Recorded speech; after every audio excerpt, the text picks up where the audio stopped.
Welcome to the Truth webinar series, where we unpack loyalty insights and enjoy discussions with loyalty leaders. So welcome everyone. This is a very special webinar to close 2023. We're here to summarize the Leaders in Loyalty Summit. And the Leaders in Loyalty Summit took place in Cape Town. And to discuss the Leaders in Loyalty Summit with me today, I have Wojciech Kempny. I don't think he needs too much introduction to the world of loyalty.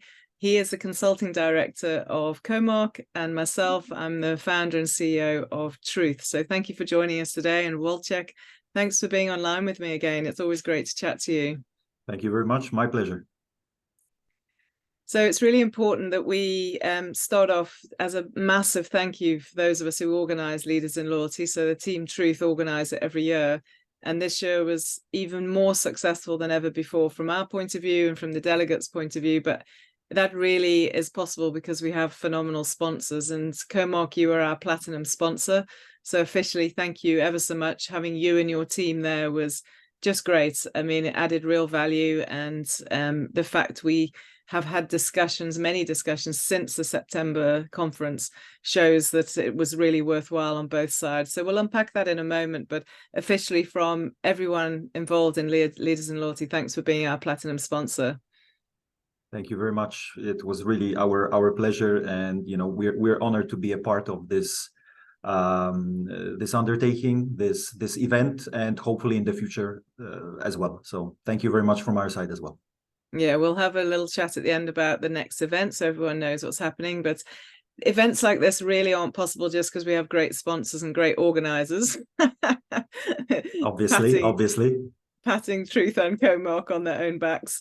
It's really possible because we had such a phenomenal lineup of speakers. I'm not going to list every speaker you see on the screen now, but we had the best possible brands speaking, and the real leaders in loyalty were up on the stage, really unpacking immense detail and being so open and honest. There was no shying behind the facts, and even the difficult questions got answered. So from everybody who was involved and to all the speakers who are on the screen, a massive thank you, because without that, it wouldn't have been possible. So what I want to do, I've dropped the slide now because now it's a good old-fashioned discussion between you and me. I want to just unpack some of the key insights to share with everybody. So our first speaker was Mike Levinson. He's from Legacy Lifestyle, which is a very well-established multi-partner loyalty program. And he really unpacked partnership commercials. So what is your biggest takeout on that from the summit? Yeah, well, first of all, this topic is very close to my loyalty heart, because actually I've presented on it as well myself, especially that even a couple of years back, from my observations, I thought that these huge partnerships, these huge coalitions were on the decline. And that it was the loyalty universe was not going that way. I was wrong. I was obviously wrong, and I've noticed that since.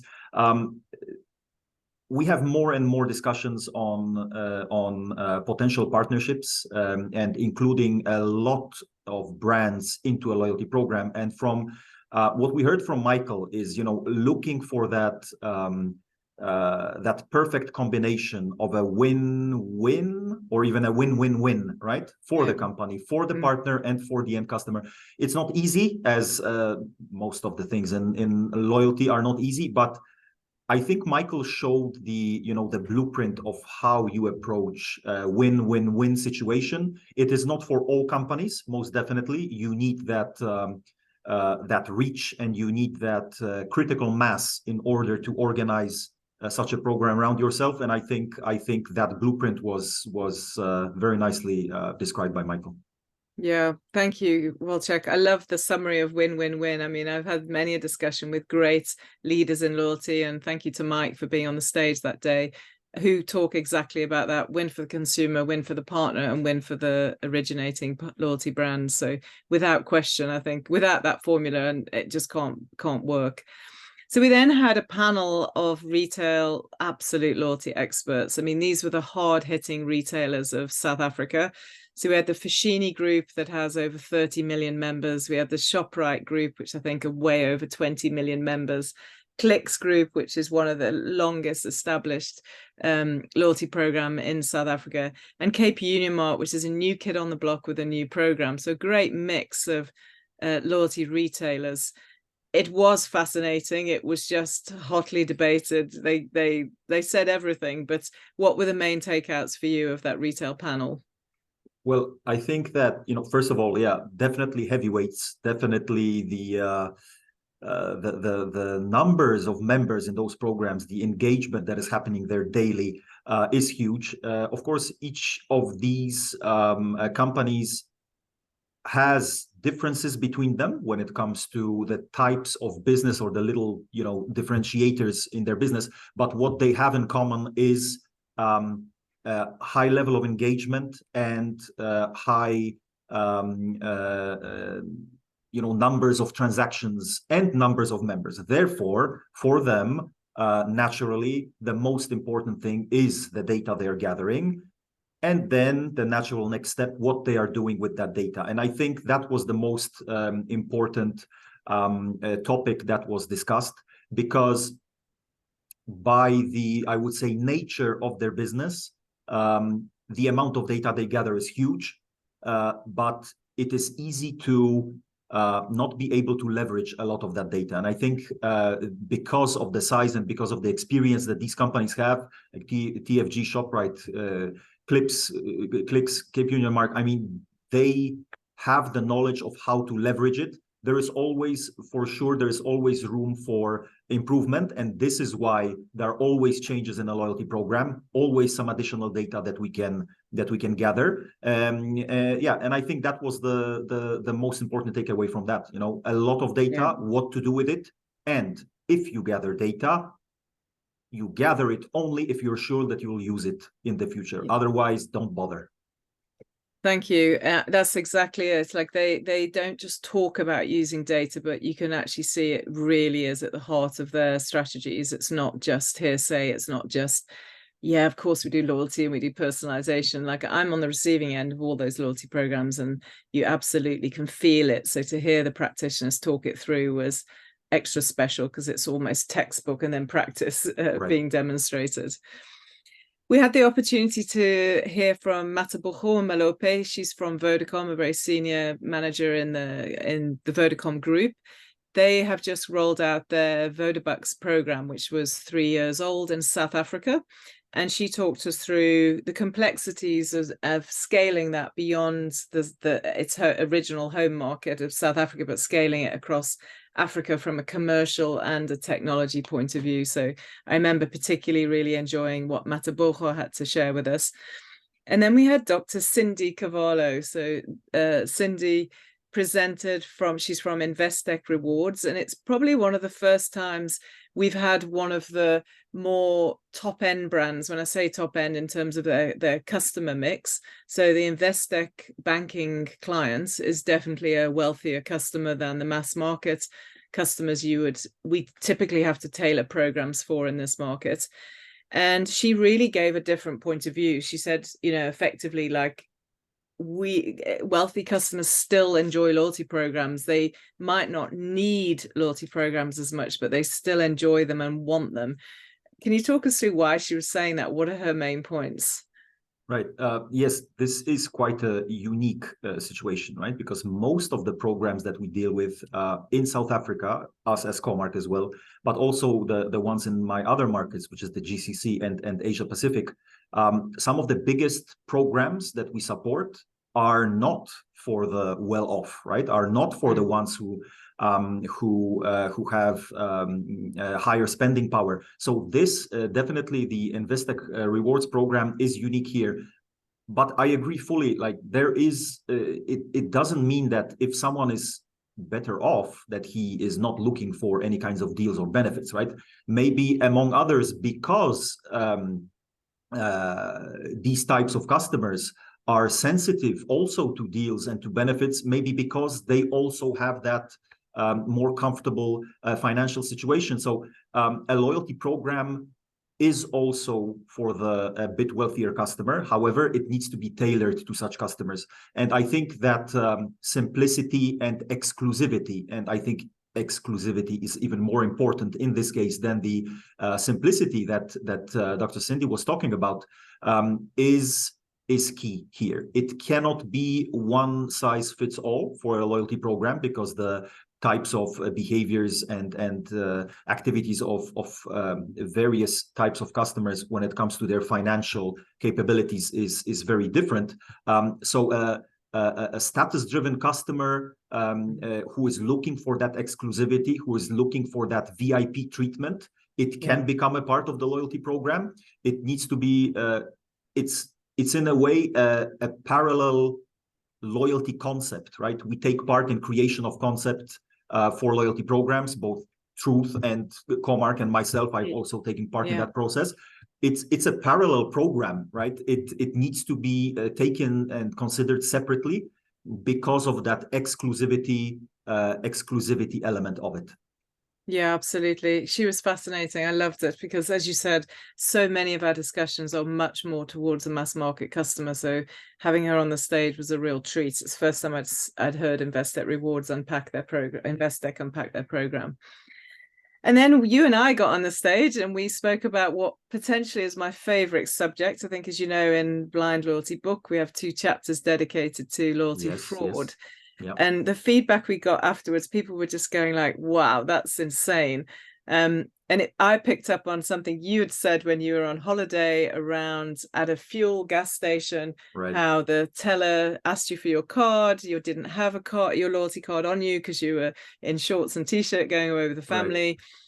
And she then whipped out her loyalty card to grab your points. And you said something really cool, like she knew that I knew that. Right. Our eyes locked. She knew, I knew, and all that. Yes, most definitely. Like, that really happened. It's just a story just to show how real this problem is. And it's happening in loyalty programs. You will never eliminate it 100%, right? That's something that we need to understand. But we can limit it. I mean, we spoke about a lot and a lot of folks chatted to us afterwards, but if you could leave one killer insight about loyalty fraud, what would that be? Can I leave 7? No, we don't have time. Okay. So I think what I already mentioned, and just to add on to that, I think most important insight is you will never eliminate it 100%.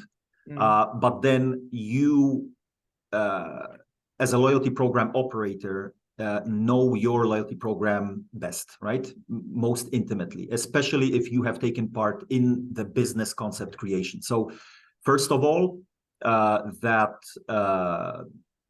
creating limits and prevention techniques, right? The system software should be able to support you with that. So your knowledge of the program will already limit and safeguard a lot of that program. And then later on, especially if we're talking about, and we've already talked about these types of programs, if it is a huge number of members, huge number of transactions, you can go further, but it's an add-on. You can go further with artificial intelligence capabilities of automating that detection process. But again, especially if you have lots and lots of data coming in, otherwise it will not make sense. So that's that's the main thing. Like, you cannot eliminate it, but there is a lot you can do to limit it.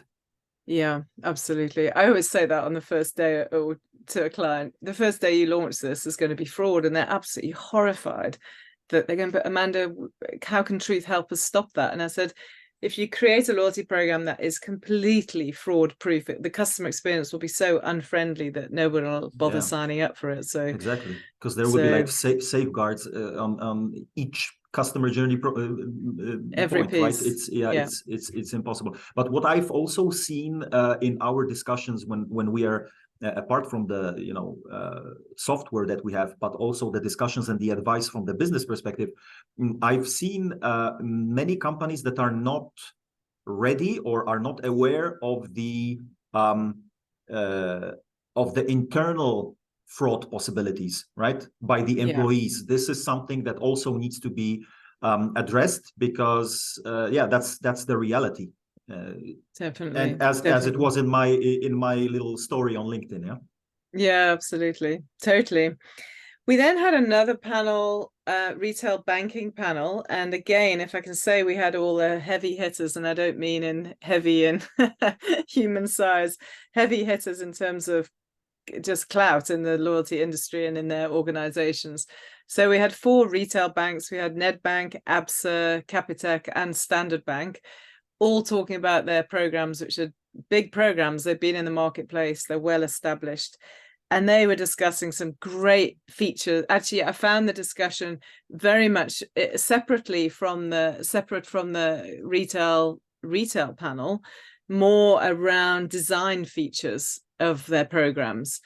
And there's some big changes have happened or will happen or are happening in the South African marketplace for retail banking. So what were those main debates that they were having? Yeah, so first of all, I think that debate was happening and that expansion was happening because the retail and internet banking in South Africa is on the rise, right? And it has been on the rise for the past years. Again, a loyalty program, there is no one size fits all. The discussion was on to tier or not to tier, just like one of the chapters, right, of your book. The cashback, the points, do we introduce fees or do we not? Or maybe is there a free entry level, but you go like deeper into an exclusive club, you might even say, for a fee within the loyalty program? There are many, ideas that can be inserted in a loyalty program. These banking programs debated that. The representatives of these banks debated all those functionalities, all those offers to the clients. But in the end, it will come down to looking at the specific clients of those banks, and adjusting that to them, because again, each and every of these decisions will have its consequences, right? If we introduce tiers, for example, we will, in a way, automatically segment some of the customers. It will change the dynamic of communication to the customers. We will automatically, most probably, try to upgrade the second tier to the third tier, because that is usually more common within a loyalty program, like even from the human nature perspective. So each and every of these discussions and decisions will have its consequences and will need to readjust all the other programs. So that discussion in that panel was, it was pretty fascinating. And again, as you said, the represented banks were again showing a huge amount of experience and know-how in the loyalty field. What fascinated me the most is they didn't hold back. Like the questions were probing, and they just revealed so much, like decision-making process. And we've worked across the industries, and we have the privilege of seeing the reaction when one bank changes or one retailer changes their customer-facing rules, how the other brands react. And it just played out on stage. It was absolutely fantastic. And I have to thank them all for being so open and transparent, because I think that's one of the biggest takeouts from leaders in loyalty from South Africa. Because I've attended so many conferences around the world where so many organizations are on the stage, but actually they don't give away that much because they can't. Maybe they're under massive direction to just give away general observations. But we definitely weren't left with that in South Africa back in September. I think we will talk about it as well in the end, most probably, but that is the biggest takeaway from it, right? Like the South African loyalty community is unique. If I compare it to anything that I'm seeing in the world, and I have business contacts across half of the planet, practically, it is unique, but we'll get to that in the end.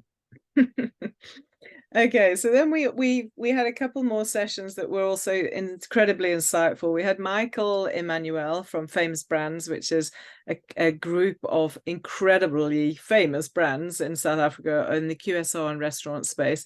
What I loved about what Michael shared with us was how loyalty plays its role in their digital ecosystem to improve the overall customer experience through whether you're ordering through a third-party app or through their own app or online or whatever the experience was, how loyalty isn't separate, it all comes together. And then we had a panel which we called the Emerging Trends panel, which the rest of our event sponsors were part of. So we had 80/20, TLC, Clickatel, and Salesforce part of that panel. And they really unpack the power of data, the channel preferences, the power of a WhatsApp channel, for example, in loyalty programs, and other customer trends, like what they're seeing, what they're responding to, and so on. And then the final presentation of the day, kept till last because it's a very famous international brand, as well as, it's very born and bred in South Africa, but well known internationally. So Celeste Williams spoke from Vitality, and she spoke about a particular part of the Vitality program, which is Vitality Active Rewards. So non-South Africans might not necessarily understand it as deeply because it's not we experience it every day as a user. But what was your main takeout of this program, what she was saying, how it radically changes behavior, how they track it, and so on? Well, the Vitality program and the rewards that are connected to it are a great example of, you don't only do business just to do business. You don't only communicate with customers just to keep the business going. This is a great example of engagement. This is a great example of taking a step further in changing the behavior, but changing it in a positive way. Yeah? So the efforts of the program to incentivize, increasing the activity ratio, or to simply make the roads of South Africa a safer place, right, for pedestrians or for all the drivers. Like these, this program is a lifestyle engagement program that is actually, doing good. That is actually engaging the day-to-day operations and day-to-day activities of the customer. So for me, it's a great example of keeping engaged with the customers, but also trying to actually change their behavior. And again, by change their behavior, I'm not talking only about changing the behavior of customers in order for them to become more profitable for your loyalty program, but this is actually, again, like a win-win situation, right?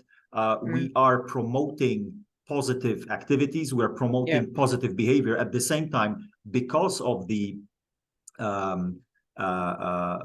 reach and the size of Vitality. They are able to bring in all these other incentives and try to engage with them, their customers. So really a great concept, constantly changing as well, because it has to, right? To keep being engaged, it has to be constantly expanded and tweaked here and there. But yeah, it definitely came out in that presentation by Celeste. Yeah, absolutely. We were hanging on every slide and every word.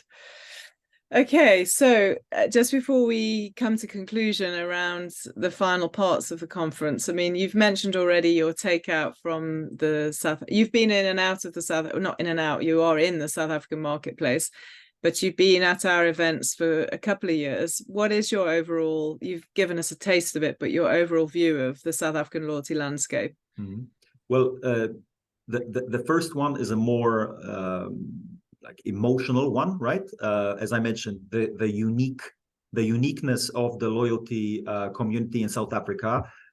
It also translates into the actual insights and business feedback, right? You also mentioned it. The discussions on the retail panel, on the banking panel, the presentations, there is a lot of feedback there. There's a lot of information there, right?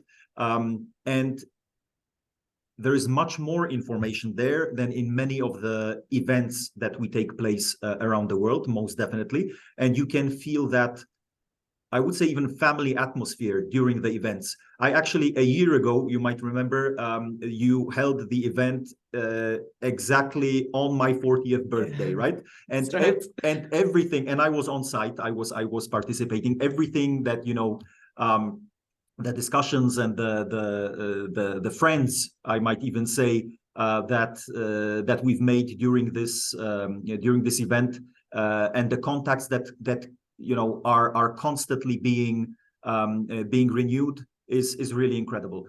And from the more business perspective, well, the financial industry and the retail industry, the loyalty field in those industries in South Africa is very mature. Again, if I compare it with other markets around the world, the level of know-how, the level of experience, even the number of years that these programs have been operating successfully is unique, if I compare it to other markets. So those are the two, I would say, key takeaways, or even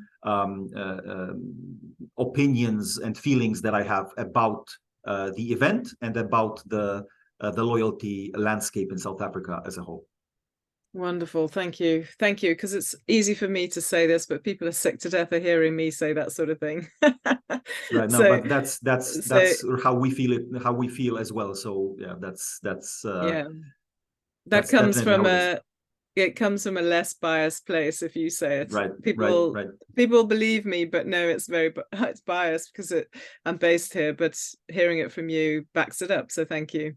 I'm just going to pop on the screen put the slides back up on the screen, because what I wanted to do now is officially thank Comarch for sponsoring the launch of Blind Loyalty. We launched the Blind Loyalty book at the conference, and thank you to your very generous sponsorship, we were able to give every single delegate a copy of the book, and many of you since then have read it and given us feedback on it. So that wouldn't have been possible without Comarch's support. So Blind Loyalty, 101 loyalty concepts, radically simplified. Any of you who know me know that's something I bang on about nonstop. But not everyone knows this, that 100% of the profits from the book go to the Blind Loyalty Trust. And so not only were you able to bring hopefully more loyalty insight beyond the conference through the book into the hands of every delegate, but knowing that you have changed the lives of individuals because of it. So for that, I'm personally extremely grateful, A, for promoting the book, and B, for the contribution to the Blind Loyalty Trust, which is obviously very close to my heart. So thank you. You've read the book, you've shared the book, because people have come up to me and said, hey, we got this. I've got photographs from people in Dubai who I didn't even know were getting it from you. Right. Exactly. What are your thoughts? Well, first of all, even a week ago in the Middle East, we distributed the last copies that we had because we sponsored and bought the books in bulk. Not all of them were distributed during the event, as you know, so we took some of them back, and we've been distributing them, in other continents as well. So yes, exactly. I know you've had communication from other people who have received the book, and you were a bit surprised, right? But because we've been distributing it as well. Well, first of all, it's a wonderful initiative, and we are very happy to be a part of it. The book itself, as you said, not only spreading some more insights into loyalty and educating, but also that. Of course, that support that we are giving for the foundation and for the medical procedures that are often, like life-changing, literally life-changing. So we are really honored to be a part of it. We are honored that we were able to sponsor the event, to sponsor the book itself for all the delegates. I know that it is also now each and every of these books and each and every of the revenues that is coming from that book is for the cause. So also most definitely with the Christmas season coming up, definitely a great idea for a loyalty themed gift. So again, for us, huge honor and pleasure to be a part of it. And I think, when the idea came up, not only to sponsor the event itself, but also to be a part of the book and to be a part of the foundation through the book. Again, a theme I think that is coming out from today's meeting, a bit of a win-win or even win-win-win as well. I love it. Thanks, Volce. And actually, you may know this because I posted it on LinkedIn recently, but this week we were able to tell our first beneficiary, who is a young man of 14 years, I can't reveal his name yet, that he's going to be the first recipient of our funds early next year for surgery in January. And his teacher sent me a photograph just as they told him, and his face it just filled all of us with absolute joy that just by thinking differently, doing things slightly differently, carrying on with our daily life, but making sure that we can do good at the same time. It's radically changed his life. He'll be able to see, he'll have a future ahead of him. And you've been part of that. So I just want to officially say thank you very, very much. I'll share the photograph when I can. I've obviously got to comply to POPI data regulations, but yep, a nice positive story and goosebumps as I said that for you. So, and then that's incredible. Yeah, I think you said it as well. Like, if we are able to help at least one person, then that it's been worthwhile. That's an incredible story. So yes. Yeah, January next year. Yeah, that's the first. Yeah, the fund we've managed to raise enough funds to definitely exceed what we expected for 2023. So I've given the trustees, of which I'm one of them, we've confirmed our rollout plan of beneficiaries, and the first young man was the young gentleman I mentioned. So wonderful, and just seeing his beautiful little face, and yeah, makes us all happy. Anyway, let's move into 2024 as we started talking about January. So we are definitely doing Leaders in Loyalty in 2024. Just for everybody listening to this, I have recently been at a couple of conferences at which I was asked where's the best conference or best learning for loyalty, and I very unapologetically said in Cape Town. So in September in 2024, the 11th and 12th of September, we have changed it from Leaders in Loyalty Summit to International Leaders in Loyalty. We already have a phenomenal lineup of international speakers, and we'll continue with our South African speakers. So more to follow on that in 2024. So I just wanted to take advantage and announce that. And obviously, I hope Comarch will still be involved, but we can't confirm that. Obviously, budgets will be set in due course. So from myself, Wojciech, thank you very much for joining me. I really wanted to have this opportunity to unpack all the insights. And yeah, thanks for giving the time. And again, thank you very much for being so involved. Thank you very much. It's a great pleasure. Thank you.